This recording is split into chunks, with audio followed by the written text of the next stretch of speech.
आज के विशेष कार्यक्रम में हम आपको एक अद्भुत सच्चाई से रूबरू करवाने जा रहे हैं। रामायण में एक प्रकरण आता है जब हनुमान जी सीता जी का पता करके लंका से सीता जी का कंगन लेके आते हैं तो उन्हें समुद्र के बीच में एक टापू दिखाई देता है। उस टापू पर हनुमान जी को एक ऋषि जी मिलते हैं। वो ऋषि कौन थे और उन ऋषि जी के साथ हनुमान जी की क्या वार्ता होती है, देखिए आज की इस विशेष 2D एनिमेशन वीडियो में। आज आपको हनुमान जी की एक अनसुनी कथा के बारे में बताते हैं। ये कहानी उस समय की है जब हनुमान जी लंका से सीता जी से कंगन लेकर वापस आ रहे थे। उनके वापस आते समय पूर्ण परमेश्वर ने उनके लिए एक लीला की। हनुमान जी को थकान और भूख प्यास सता रही थी। तभी उन्होंने देखा कि समुद्र के बीच एक टापू पर बहुत ही सुंदर बगीचा है और एक छोटा सा तालाब भी है। ये लीला ऋषि मुनींद्र रूप में विराजमान पूर्ण परमेश्वर ने की थी। हनुमान जी उस सुंदर बगीचे को देखकर सोचते हैं कि चलो स्नान भी कर लूंगा और कुछ देर आराम भी कर लूंगा। और फिर उसके बाद हनुमान जी उस बगीचे में उतर जाते हैं। हनुमान जी के पास एक कंगन था जो सीता माता ने उन्हें पहचान के लिए दिया था। उस कंगन को हनुमान जी तालाब के किनारे पर रखकर तालाब में स्नान करने के लिए उतर जाते हैं। हनुमान जी स्नान करते करते भी एक नजर उस कंगन पर रखे हुए थे, लेकिन फिर भी एक वानर उस कंगन को उठाकर भाग जाता है और हनुमान जी उससे कहते हैं, अरे ये क्या, रुको। वानर उस कंगन को मुनींद्र ऋषि के पास रखे घड़े में डाल देता है। हे राम, चलो यहाँ से तो निकाल लूंगा। अगर ये वानर कंगन को समुद्र में डाल देता तो नाश हो जाता। हनुमान जी जैसे ही घड़े के करीब जाते हैं और घड़े से कंगन निकालने के लिए हाथ बढ़ाते हैं तो देखकर चौंक जाते हैं। ये क्या, इसमें तो बहुत सारे कंगन पड़े हैं। जो कंगन मैं लेकर आया था वो कंगन कौन सा है? प्रणाम हो महात्मा जी, किसी बंदर ने मेरा कंगन आपके इस घड़े में डाल दिया है। कोई बात नहीं बेटा, निकाल ले जाओ। लेकिन ऋषि जी, इसमें तो पहले से ही बहुत सारे कंगन हैं। जो कंगन मैं लेकर आया था इनमें से वो कौन सा है? भले आदमी, आपका कंगन है और आप स्वयं ही नहीं पहचान पा रहे। ऋषि जी, आप तो जानते ही होंगे।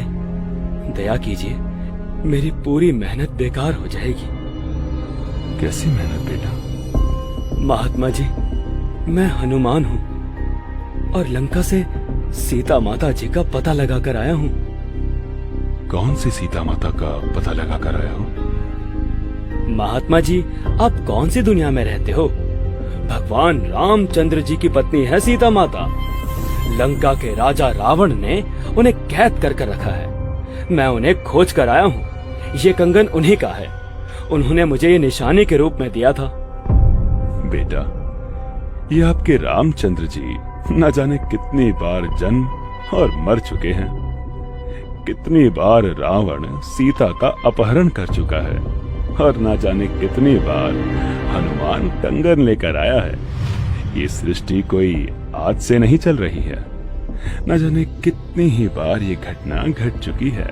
मुनींद्र जी की बातें हनुमान जी के समझ के बाहर हो रही थी।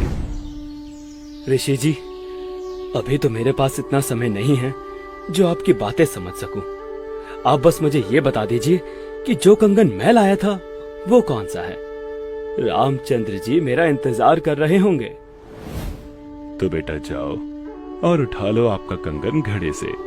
ऋषि जी, कंगन तो मैं उठा ही लूंगा, परंतु समस्या ये है कि जो कंगन मैं लाया था उसे पहचान नहीं पा रहा हूँ।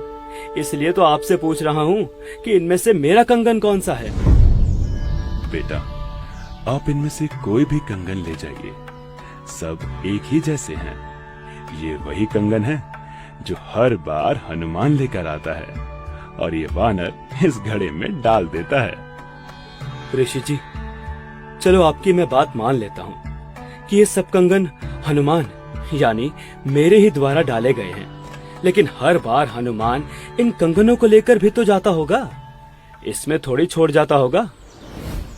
हाँ बेटा, लेकर भी जाता है, लेकिन इस घड़े में ऐसी शक्ति है कि इसमें कुछ भी डालो तो उसी का एक प्रतिरूप इस घड़े में तैयार हो जाता है। आप चाहो तो प्रयास करके देख सकते हो।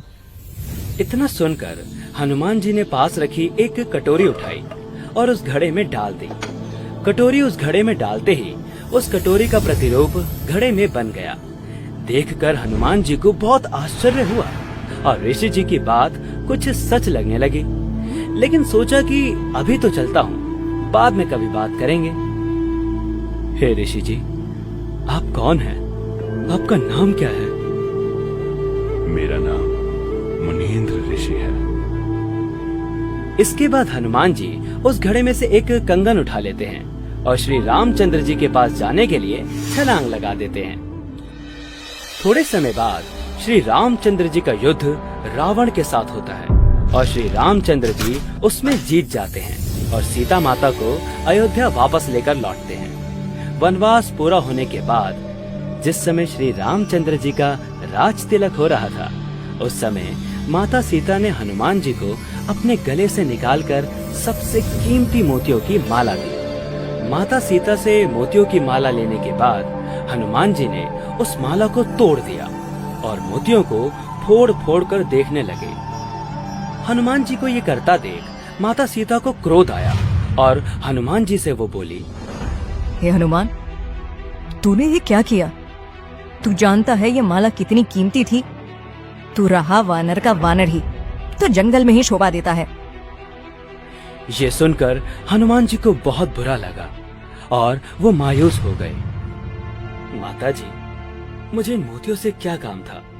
मैं तो ये देख रहा था कि यदि इन मोतियों में राम का नाम हो तब तो ये मेरे काम के हैं, वरना ये कंकर मेरे किसी काम के नहीं हैं। सीता जी के इस बर्ताव से हनुमान जी अयोध्या नगरी से चले गए और जंगल में एक पहाड़ी पर जाकर बैठ गए। हनुमान जी को बहुत दुख हुआ कि मैंने क्या नहीं किया इनके लिए, और आज इन्होंने मुझे एक छोटी सी बात पर इतना लताड़ दिया। हनुमान जी के अयोध्या से लौटने के उपरांत कुछ दिन बाद हनुमान जी की भेंट एक साधु से होती है। राम राम भाई हनुमान। राम राम महात्मा जी, आइए बैठिए। और सुनाओ हनुमान। महात्मा जी, अयोध्या में भगवान रामचंद्र जी आए हुए हैं। भाई, हम तो उस राम के भक्त हैं जो कभी जन्मता मरता नहीं। वो कभी माँ के गर्भ से नहीं जन्मता। ये राम जी तो न जाने कितनी बार जन्म और मर चुके हैं। अच्छा, यही बातें मुझे एक मुनींद्र नाम के ऋषि जी भी कह रहे थे। जब मैं लंका से लौट रहा था तो वो मुझे एक सुंदर बगीचे में मिले थे। वो मैं ही था हनुमान, और तुम्हारे लिए ही यहाँ आया हूँ। क्षमा कीजिए भगवान, हम तो तुच्छ बुद्धि के जीव हैं। कृपया करके मुझे आपका संपूर्ण ज्ञान समझाइए और सत भक्ति प्रदान कीजिए।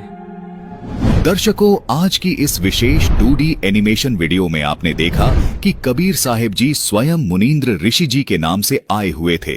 उन्होंने हनुमान जी को संपूर्ण ज्ञान से अवगत करवाया कि रामचंद्र जी पूर्ण परमात्मा नहीं है।